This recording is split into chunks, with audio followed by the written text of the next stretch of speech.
그 역사적인 여러 나라가 있는데요. 그 중에서 이 몽골 제국이라는 나라는 상당히 엄청난 나라였습니다. 이 전 지구의 면적의 4분의 1을 이 몽고 제국이 차지했던 그런 때가 있었습니다. 그 나라는 역사적으로 또 원나라라는 이름으로 불리기도 했죠. 이 몽골 제국을 거의 일으킨 징기스칸이라는 사람은 우리가 한 번쯤은 그 이름을 다 들어보았을 것입니다. 이 징기스칸이라는 이 사람은 이렇게 커다란 제국, 몽골 제국을 시작한 그러한 그 나라의 왕이었죠. 그런데요, 우리가 모르는 한 사실이 있습니다. 그건 뭐냐면 이 징기스칸이 기독교를 받아들였다는 거예요. 징기스칸의 만렵에 기독교를 받아들여서 이 기독교와 활발한 접촉이 일어났고요. 그리고 징기스칸의 군대에다가요, 어떤 제도까지 했냐면 군목을 뒀다는 거예요. 군목을 뒀고, 그리고 그 병영에 이동하면서 예배 드릴 수 있는 처소도 약 800개 이상을 만들기도 하는 그러한 놀라운 일들이 일어났다는 거죠. 징기스칸의 아들 중에서요, 기독교인들이 좀 있었는데요, 그 징기스칸의 손자 이 구륙왕이라는 그 왕이 있는데요, 그 원나라는 이 사람을 정종이라고 부른다고 그래요. 이 구륙왕이라는 징기스칸의 손자 때에 이 구륙왕의 어머니가 상당히 독실한 그리스도인이었다고 그래요. 그리고 이 구륙왕 자신도 그리스도인으로서 신앙생활을 하면서 그때에 이 원나라 몽골 제국에 신학 토론도 있었고요. 그리고 각처에 교회들이 또 엄청나게 많이 생겼다고 그래요. 왕실이 믿는 종교이기 때문에 얼마나 기독교가 많이 몽골 제국에 확산되었겠습니까? 그래서 이 구륙왕 때에 몽골 제국의 기독교가 상당히 중흥하며 일어났다는 거죠. 그런데 안타까운 것은 구륙왕이 이 왕위를 한 6년 정도밖에 다스리지 못하고 일찍 죽습니다. 구륙왕의 아들인 이 망구왕이라는 그 왕이 있었는데요, 이 망구왕은 그래도 형식적인 그리스도인이었어요. 그렇기 때문에 기독교적인 그 모습은 갖추어 나가게 되었다는 것이죠. 자, 이처럼 전무후무할 정도로 왕성하게 불같이 일어났던 몽골 제국 원나라의 기독교는요, 몽골 제국이 망하기도 전에 흔적도 찾아볼 수 없을 정도로 다 소멸되고 말았습니다. 어떻게 이런 일들이 일어나게 된 것일까요? 과연 그 원인이 무엇일까요? 많은 사람들은 한 두 가지 원인을 보고 있습니다. 첫 번째는 이 몽골 제국이요, 사라센 제국, 그 회교도 국가에 상당한 위협을 받습니다. 그러면서 기독교인들을 잔인하게 괴멸하는 일들이 벌어지게 된 것이죠. 이 외적인 박해와 어려움이 된 것입니다. 몽골 제국에 타메르레인이라는 그 왕이 있었다고 그래요. 그런데 이 사람은 회교도로 개종을 한 다음에 오히려 기독교 신자들을 잔해하게 박해하고 말았다는 것입니다. 그래서 기독교 신앙이 위축되었다는 것이죠. 또 하나 더 근본적인 이유가 있습니다. 이것은 내적인 것일 수 있는데요, 몽골 제국이 받아들였던 그 기독교 신앙이라는 것이요, 좀 독특한 거라는 거였어요. 일반적인 우리가 생각하고 있는 기독교와는 조금 거리가 있었는데, 그게 뭐냐면 이 사람들은 이 교리에 대한 그런 부분에서 많은 타협을 추구했던 기독교의 한 분파였다는 것입니다. 그것이 무슨 종교냐면 경교라는 것이었습니다. 경교라는 것은 뭐냐? 네스토리우스라는 사람이 있습니다. 이 사람이 주장을 했는데요, 서방 기독교에서는 그걸 이단으로 정죄를 했어요. 이 경교를요, 이 네스토리우스 교를 이단으로 정죄했는데, 왜 이단으로 정죄를 했냐면 예수님에 대해서 그는 이렇게 소개를 했어요. 예수님은 완전한 인간도 아니고 또 완전한 하나님도 아닌 이상하게 하나님에 대해서 소개를 한, 이 통일성이 없는 인격을 소유한 이상하게 머리가 두 개 달린 괴물과 같은 그러한 모습으로 예수님에 대해서 이해를 한 게 이 네스토리우스교입니다. 경교죠. 그래서 경교는 그러한 신학적인 자신들이 배경이 있기 때문에 교리적인 많은 부분에서 타협을 했습니다. 이 몽골 제국이 원래 믿었던 것이 불교입니다. 불교인데 불교와 그래도 좀 같이 할 수 있는 그런 부분에서는 불교 비슷하게 간 거예요. 그래서 믿음을 통하여 구원을 얻는다. 이것은 뭐 불교나 뭐 기독교나 같이 할 수 있는 부분이니까 그건 강조를 했죠. 그런데 불교에서는 뭐를 금지하죠? 살생을 금지합니다. 그런데 무슨 양을 죽이고 뭐 속죄의 교리, 죽어서 피를 흘려서, 그거는 이 불교가 받아들이기 어려우니까 빼자. 그걸 안 가르치는 거죠. 그래서 기독교긴 기독교인데 불교 비슷한 그러한 기독교가 태어나게 된 것입니다. 역사적으로도요, 자료들, 유물들을 조사해 보니까 모양은 절이에요. 분명히 절입니다. 그런데 그 안에 십자가가 있는 거예요. 그러한 형태를 발견하게 되었다는 것이죠. 자, 몽골 제국이 그래도 용성할 때는, 기독교에 대해서 우호적일 때는 많은 사람들이 믿었지만 기독교에 대한 외적인 박해와 내적인 부분에서 이런 어려움이 오게 되자 자신들이 믿었던 사람들은 뭐 불교나 기독교나 별 차이 없으니까 다 불교로 다시 돌아간 것이죠. 그리고 회교도가 오자 그것들을 견딜 수가 없어서 다 회교도화 되어 버리고 말았다는 것입니다. 여러분, 우리가 이것을 통하여서 무엇을 할 수 있을까요? 교리가 무너지게 되면 기독교는 무너지게 된다는 것이지. 교리가 기독교가 세상과 교회가 분명히 다른 무엇인가를 드러낼 수가 있어야 되는데, 무엇이 다른지를 이야기할 수 있어야 되는데, 그러한 내용들이 무너지게 되면 기독교 신앙 또한 무너지게 되고, 구별을 상실하게 되면 기독교 본연의 모습이 희석되고 점차 그 의미를 잃어간다는 것을 우리는 몽골 제국의 기독교를 통하여 확인할 수 있습니다.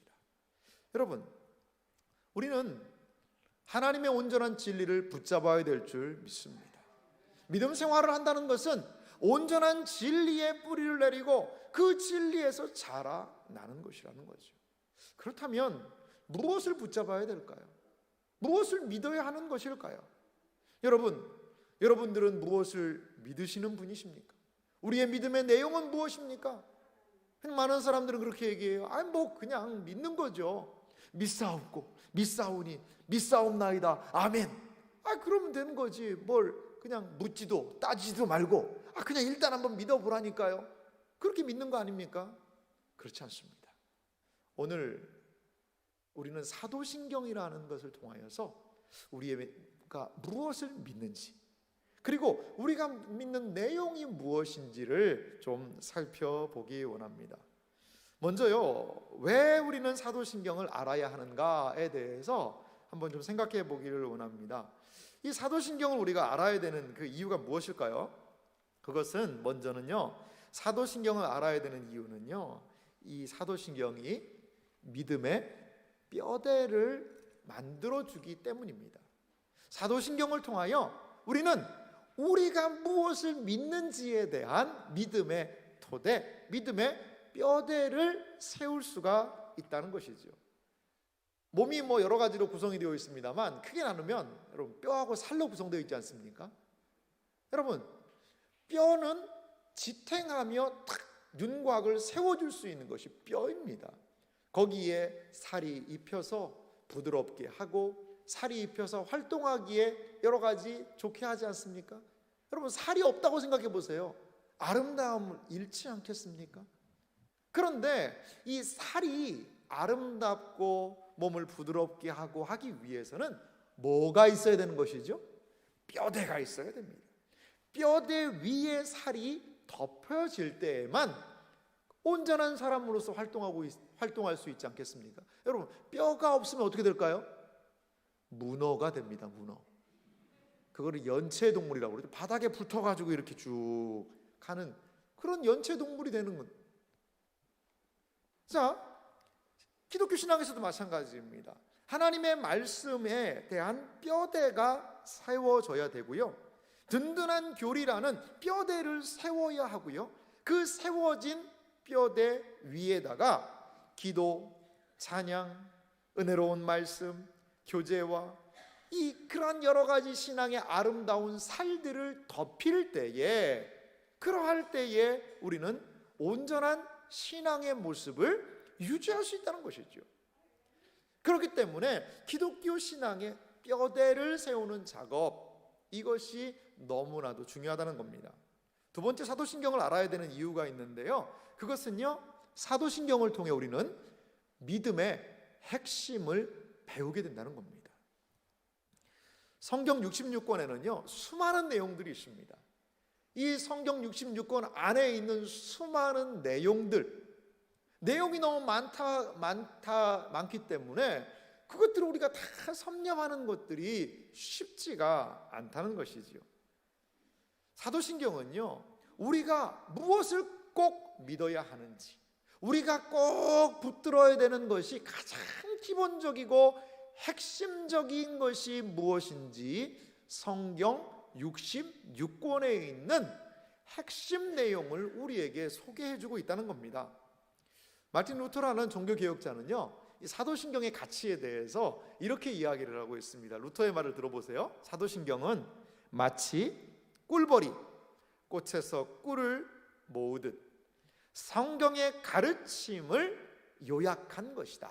뭐 긴 이야기를 했는데 핵심은 이겁니다. 여러분, 꽃에 꿀이 있죠. 여러분, 꽃 속에서 꿀을 보셨어요? 꿀이 안 보여요. 하지만 꿀은 분명히 있거든요.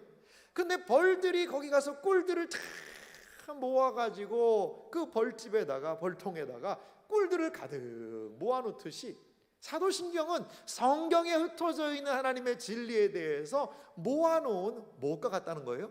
꿀이라는 겁니다. 꿀과 같다는 거예요. 모아놓은 핵심이자 가장 중요한 요체라는 것입니다. 그렇습니다. 이렇게 우리는 사도신경을 통하여 뼈대를 세워야 하고 성경의 핵심을 배워야 한다는 것이지요. 그러면 사도신경은 과연 무엇일까요?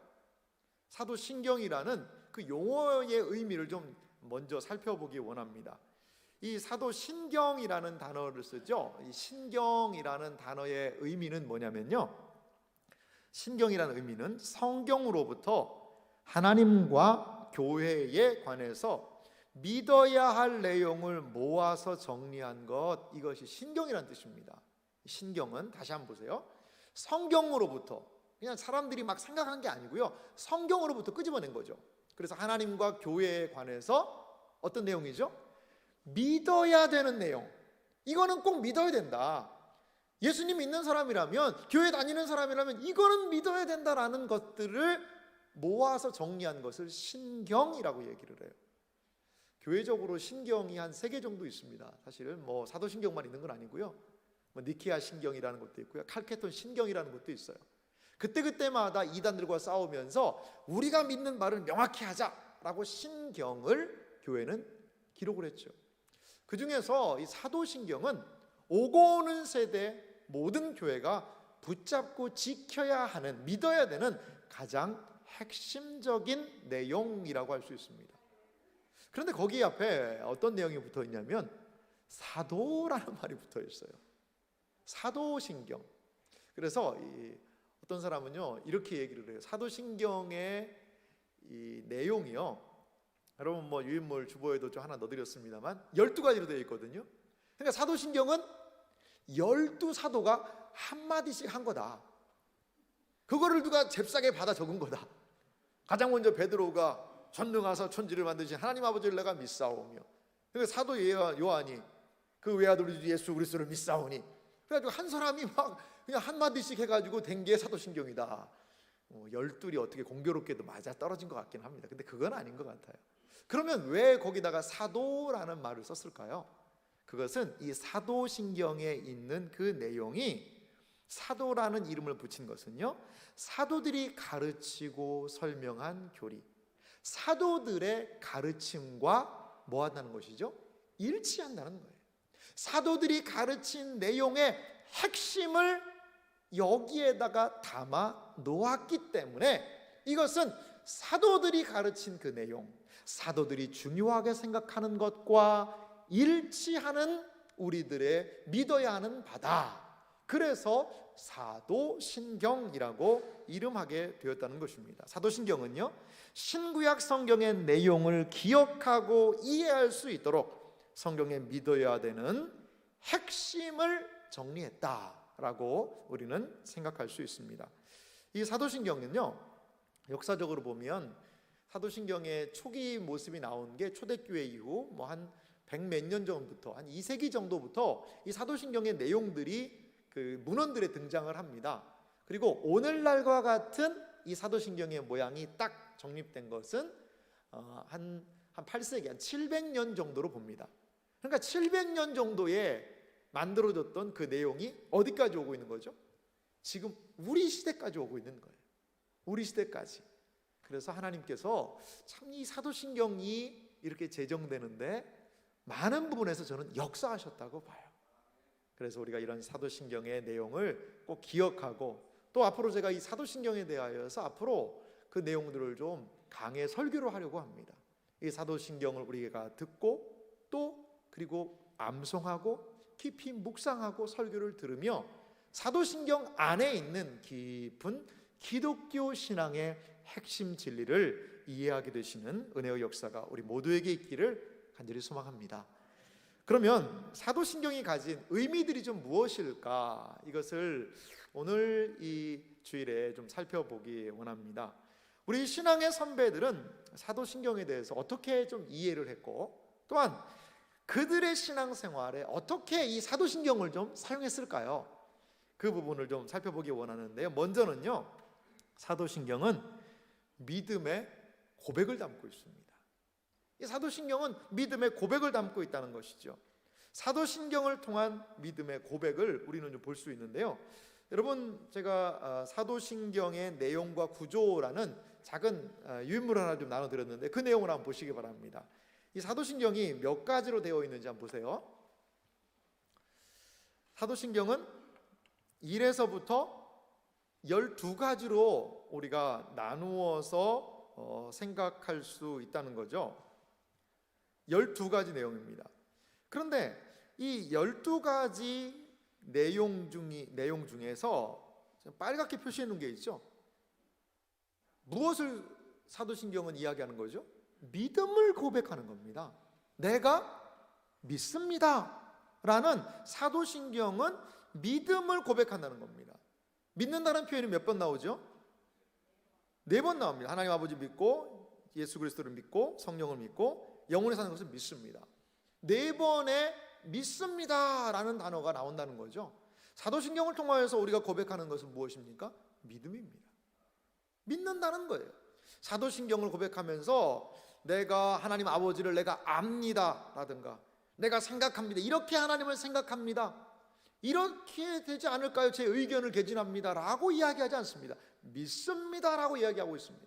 나는 믿나이다. 무엇을? 전능하사 천지를 만드신 하나님 아버지에 대하여 나는 믿나이다. 그 아들 예수 그리스도에 대하여서 나는 믿나이다. 이러면서 사도신경은 나의 무엇에 대한 고백이라는 겁니까? 믿음에 대한 고백이라는 것입니다. 여러분, 생각한다, 안다는 것은요, 생각한다는 것은 지적인 측면, 안다는 것도 지적인 측면들이 있죠. 행한다는 것은 뭐 행동적인 측면이 있습니다. 느낀다는 것은 정서적인 측면들이 있어요. 그래서 사도신경은요, 믿는다는 그 내용을 통하여서 이 모든 것들을 하나로 다 통합해야 된다는 거예요. 믿음이란 그런 겁니다. 여러분, 머리로만 믿음이 생길까요? 가슴으로만 믿음이 생기나요? 아닙니다. 머리로 믿고 가슴으로 그것을 인정하고 손으로 살아낼 때에 우리의 지, 정, 의를, 전인을 모두 활용해서 하는 행동이 바로 믿음이라는 행동이라는 거죠. 믿음에 대해서 예수님이 하신 말씀이, 이게 믿음에 대해서 이렇게 저는 소개하는 것 같습니다. 마가복음 12장 30절 보니까요, 제가 읽겠습니다. 내 마음을 다하고 목숨을 다하고 뜻을 다하고 힘을 다하여 주 너희 하나님을 사랑하라 하신 것이요. 저는 이것이 믿음의 모습이라는 것이죠. 마음, 목숨, 뜻, 힘, 그래서 하나님을 사랑하는 것, 이것이 바로 믿음의 모습이자 믿음의 행동이라는 것입니다. 그러므로요, 우리가 주일에 사도신경을 예배를 드리기 시작하면서 고백할 때에 이러한 우리의 마음을 다하고 목숨을 다하고 뜻을 다하고 힘을 다하여 하나님을 사랑하는 그것을 담아서 사도신경을 고백해야 될 줄 믿습니다. 그리고 사도신경을 고백하기 전에 제가 멘트를 드리죠. 우리가 무엇을 믿습니까? 사도신경에 대한 고백을 하면서 맞습니다, 저는 이것을 믿는 사람입니다 라는 응답으로 여러분들이 이 사도신경을 고백한다면 그 가운데 있는 하나님에 대한 놀라운 은혜와 더불어 믿음에 대한 고백이 거기에서 나타나게 될 줄 믿습니다. 또 하나요, 사도신경은 이 고백하는 건데요, 개인적인 고백뿐 아니라요, 이것은 공적인 신앙을 고백하는 그 자리입니다. 로마서 오늘 우리가 읽었던 본문 10장 9절 10절을 한 목소리로 같이 천천히 읽어보도록 하겠습니다. 같이 읽겠습니다. 내가 만일 내 입으로 예수를 주로 시인하며 또 하나님께서 그를 죽은 자 가운데서 살리신 것을 내 마음에 믿으면 구원을 받으리라. 사람이 마음으로 믿어 의에 이르고 입으로 시인하여 구원에 이르느니라. 아멘. 거기 보십시오. 10절을 보면 이 마음과 입, 믿어와 시인, 이것들이 서로 대꾸를 이루고 있습니다. 우리는요, 마음으로 믿어요. 그것을 어떻게 하죠? 입으로 시인한다는 것이죠. 마음으로 믿고 또 입으로는요, 시인, 이 고백이거든요. 고백하는 것이죠. 이 네 가지의 작동을 통하여서 더 하나님에 대한 진실함을 표현할 수 있다는 것이죠. 꼭 고백을 해야 되나? 근데 마음으로만 생각하면 되지, 마음으로만 믿으면 되지. 아니요, 그렇지 않습니다. 성경은 입으로의 고백, 입으로 시인하는 것의 중요성을 우리에게 분명하게 이야기해 주고 있습니다. 이것은 무슨 것과 좀 비유를 할 수가 있냐면요, 결혼 관계에도 이런 것 같아요. 두 남녀가 서로 만났어요. 그래서 진실하게 사랑을 하게 되었습니다. 진실하게 서로 사랑하고 서로 아껴주고 정말 너무나도 뜨겁게 서로 사랑하게 됐어요. 그래서 이 두 사람이 결혼을 하려고 이제 마음을 먹게 되었다라고 생각해 보시기 바랍니다. 여러분, 결혼 왜 하나요? 동의하시는 분이 계시는지는 모르겠습니다만, 결혼 왜 하나요? 아니 둘이 진실하게 사랑하면 되지, 꼭 굳이 결혼을 왜 해야 되나? 이렇게 많은 사람들이 생각할 수도 있죠. 하지만 서로에 대한 확신이 있다면 결혼해야 되죠. 결혼해야 합니다. 결혼을 통해서 친지들과 가족들과 여러 증인 앞에서 나는 이 사람을 나의 아내로, 이 사람을 나의 남편으로 맞이하여 일평생 사랑하며 살겠습니다 라는 어떤 게 일어나는 겁니까? 공개적인 선언이 그 자리에서 일어나는 겁니다. 공개적인 고백, 공개적인 다짐이 결혼식을 통하여 이루어지게 된다는 것이죠. 이렇게 서로 신실하게 약속하면서 관계가 공식화되고 더 확실해지고, 그리고 또한 온전히 사랑하는 계기가 된다는 것이지요. 우리가 공개적으로 예배를 통하여서 사도신경을 고백하는 것도 동일한 의미입니다. 우리는 무엇을 믿는 사람입니까? 우리 공동체는 이러이러한 하나님을 믿고 예수님에 대하여 이렇게 믿고 성령님과 교회 마지막에 대하여 이렇게 믿는 사람들이 우리입니다. 이것을 공개적으로 드러내는 시간이 바로 사도신경을 고백하는 자리라는 겁니다. 많은 분들이 눈 감고 사도신경을 시작합니다. 눈 감고 막 그냥 빨리 하시기도 하는데요, 이제 앞에 이제 자막이 있으니까요, 자막을 천천히 읽어가면서 사도신경을 한번 고백해 보십시오. 느낌이 다를 거예요. 사도신경 시간에는 앞으로 눈을 뜨셔도 됩니다. 눈 뜨면 저 사람 못 외웠나 그렇게 하지 마시고 깊이 알기 위해서 하시는 거구나. 눈을 뜨고 읽으면서 내용을 확인하면서 하나하나 신앙 고백의 의미들을 확인하면서 깊은 고백으로, 공적인 고백으로 나아가시는 여러분들이 되시기를 간절히 소망합니다. 자, 그런데요, 이제 이렇게 고백에 대한 내용이 사도신경입니다만 또 하나 있습니다. 고백의 내용으로 사도신경을 삼았다면 두 번째로는요, 이 사도신경은 분명한 믿음의 내용을 알려주고 있다는 것이죠. 우리가 무엇을 믿느냐, 우리는 과연 무엇을 믿는 사람이냐 라고 이야기할 때 그거 그냥 나한테 그런 거 묻지 말라고, 그냥 믿는 거지 뭘 그렇게 그걸 묻고 따지면서 믿느냐라고 하면 안 됩니다.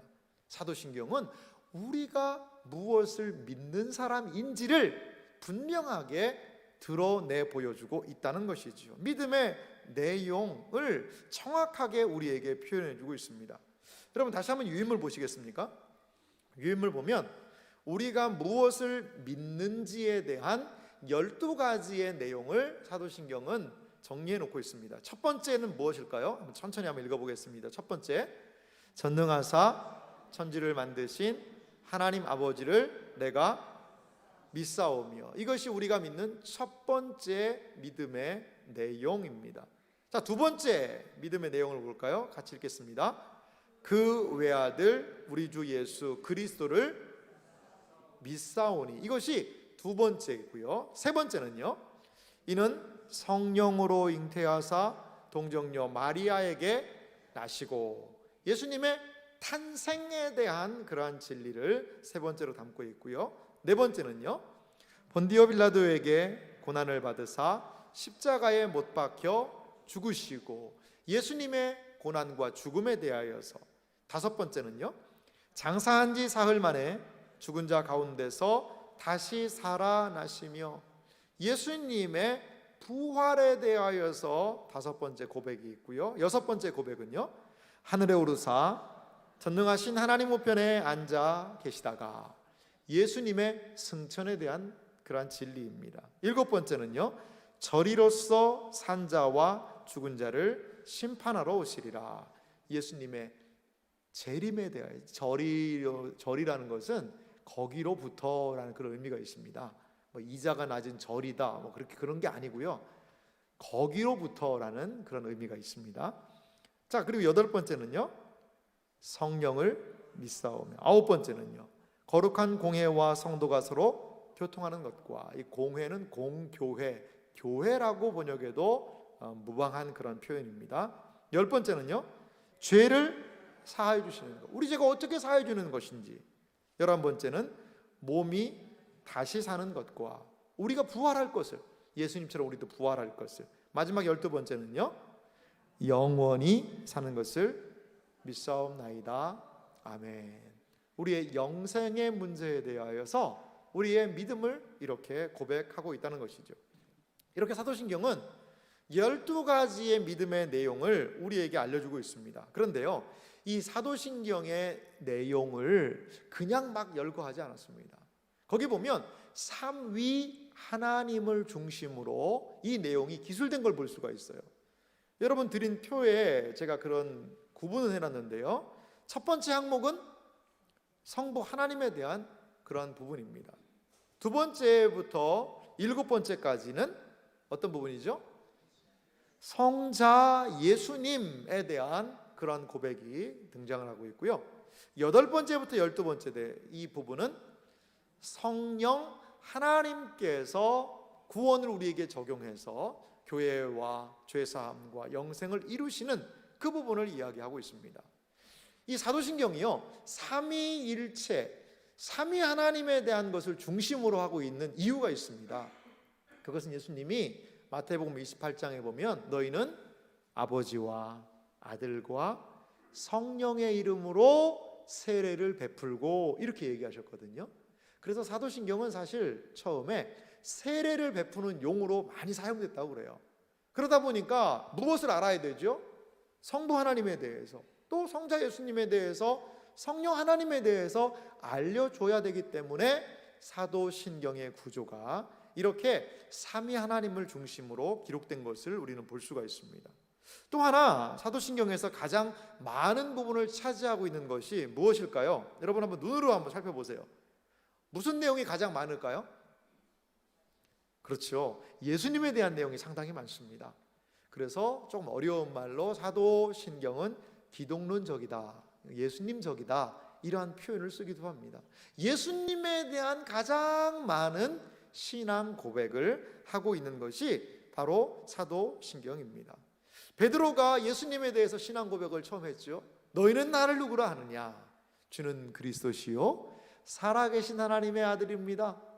이것이 베드로의 가장 먼저 신앙 고백이었어요. 예수님은 그리스도이십니다. 예수님은 주님이십니다. 예수님은 하나님의 아들입니다. 이 의미 앞으로도 살펴보겠습니다. 이렇게 예수님에 대하여서 바르게 신앙 고백했다는 것이죠. 믿음은 무엇인가요?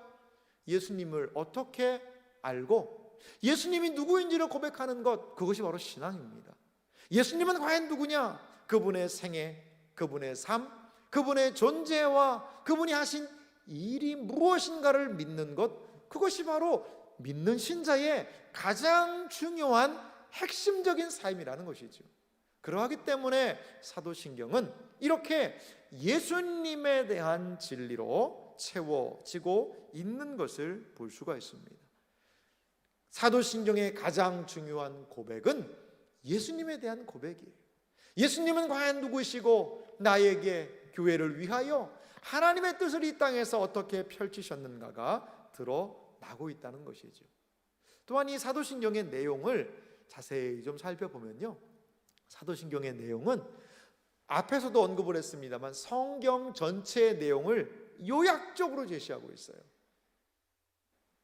전능하사 천지를 만드신 하나님 아버지를 내가 믿사오며 라는 이 구절은 창세기 1장 1절 태초에 하나님이 천지를 창조하시니라 라는 것을 중심으로 해서 하나님께서 하신 일들에 대해서 요약적으로 제시를 하고 있습니다. 이 구약 전체라고 봐도 무방합니다.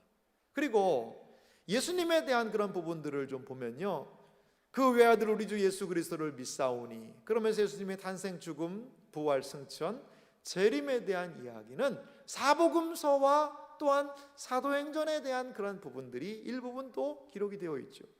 그리고 성령을 믿사오며, 사도행전에서 성령이 강림하시고 교회에게 역사하셔서 요한계시록이 마무리될 때까지 몸이 다시 사는 것과 영원히 사는 것을 믿사옵나이다. 이러한 성경 전체가 지향하고 있는 바들을 분명하고도 명확하게 요약적으로 사도신경은 그 내용 안에 담아내고 있다는 겁니다.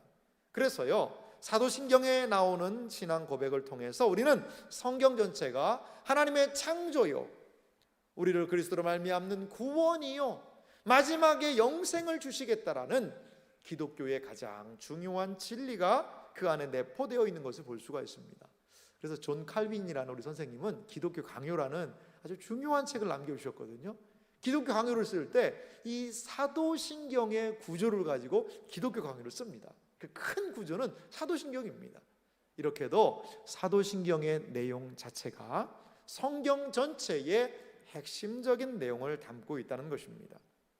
세 번째로요, 이 사도신경의 의미는요, 이 사도신경을 통하여서 교회들이 가장 중요한 교훈과 가르침을 받았다는 것입니다. 먼저 사도신경은요, 초대교회를 보면 세례를 받기 원하는 사람, 또한 세례를 받을 때 그때에 이 사도신경을 활용했던 것을 볼 수가 있습니다. 세례를 받는다는 것은 어떤 의미가 있을까요? 기독교 신앙으로 입문한다는 것이죠. 기독교인이 된다는 것입니다. 기독교인이 되는 그 사람들에게 사도신경을 가장 먼저 가르쳤다고 그래요. 그래서요, 보통 세례를 초대교회 때 세례 받는 과정이요, 얼마나 됐을까요? 세례를 받기 위해서 공부하고 준비하는 과정이 얼마나 됐을까요? 3년이었다고 그래요. 3년간 공부를 시켜서요, 그 3년간 가르치는 공부하는 사람들을요, 카테큐멘이라고 그랬다고 그래요. 그 과정을 우리 뭐 새신자반 이렇게 있듯이 카테큐멘이라고 그 사람들을 부르면서 3년이나 되는 기간 동안에 사도신경을 중심으로 기독교 신앙을 철저하게 가르치고, 그리고 사도신경의 내용을 너는 믿느냐라고 물어보면서 세례를 줬다고 그래요. 그렇기 때문에 교회는 이 사도신경의 진리를 풍성하게 드러낸 것이지요.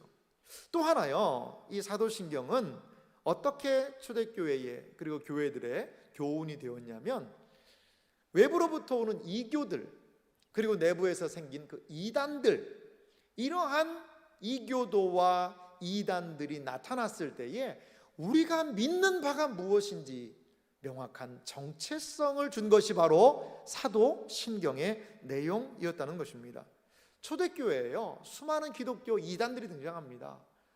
영지주의라는 사람들도 있었고요, 말시온주의라는 그런 사람들도 있었고요, 또한 몬타누스라는 사람도 있었고, 얼마나 많은 예수님에 대하여서 이상하게 이야기하고 많은 그런 초대 이단들이 있었는데, 그런 이단들에게 구별되고 기독교 신앙이 무엇인지를 명확하게 제시해 주었던 것이 이 사도신경의 내용이었다는 것이죠.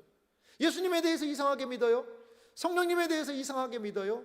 그러할 때에 바르게 예수님에 대하여서, 성령님에 대하여서 소개한 것이 이 사도신경이었다는 것입니다. 그래서 사도신경 속에 담긴 내용은 기독교 신앙의 요약이자 또한 우리의 기준으로서의 역할들을 감당했다는 것이죠. 이 신앙의 기준을 받아들이며 정통교회가 되었습니다. 하지만 이 사도신경의 내용을 거부하면 그 사람들은 이단이 될 수밖에 없었다는 것이죠. 사도신경은 이렇게 바른 신앙의 내용, 바른 신앙의 정체성, 우리가 믿어야 되는 것을 명확하게 제시해 주고 있다는 것입니다. 사랑하는 성도 여러분, 우리가 무엇을 믿습니까? 우리가 믿는 것이 과연 무엇입니까? 사도신경은 오늘날 우리들에게 잊혀진 보물과 같지 않나, 이런 생각이 들어요. 많은 사람들이 사도신경을 예배 시간에 알고는 있지만 과연 그것이 무엇을 의미하는지 저는 잊혀진 보물과 같지 않나 생각이 들어요. 마치 아무도 관심을 두지 않는 폐광과 같습니다. 이제 다시 먼지를 쓸어내고 녹슨 꽃괭이를 들고 그 갱도로 우리가 들어가야 할 줄 믿습니다. 그러할 때 사도신경 안에 있는 놀라운 진리의 광맥들을 우리가 경험하게 될 줄 믿습니다. 여러분, 우리는 단순히 사도신경의 내용을 아는 것으로 그쳐서는 안 됩니다. 그 내용을 통해서 그리스도를 만나고 그리스도를 고백해야 할 줄 믿습니다. 내용보다 중요한 것은 그 내용을 따라가다 보면, 이 내용이 중요한 이유가 무엇일까요? 그 내용을 따라가다 보면 거기에서 예수님에 대하여, 하나님에 대하여, 성령님에 대한 온전한 이해와 만남이 이루어지기 때문에 내용이 중요하다라는 것입니다. 예수님을 만나고 또한 하나님이 무엇을 원하시고 내가 무엇을 믿는가에 대한 그것을 쫓아가다 보면 우리는 이 사도신경을 통하여 내가 믿나이다 라고 온전하게 고백하게 될 줄 믿습니다. 신앙의 수많은 사람들이 사도신경 안에서 참된 주님을 발견했던 것과 같이 우리가 이 시대를 살아가며 사도신경 안에서 하나님이 우리에게 허락하신 풍성한 진리를 깨닫게 되는 놀라운 은혜의 역사가 있기를 주님의 이름으로 축원합니다.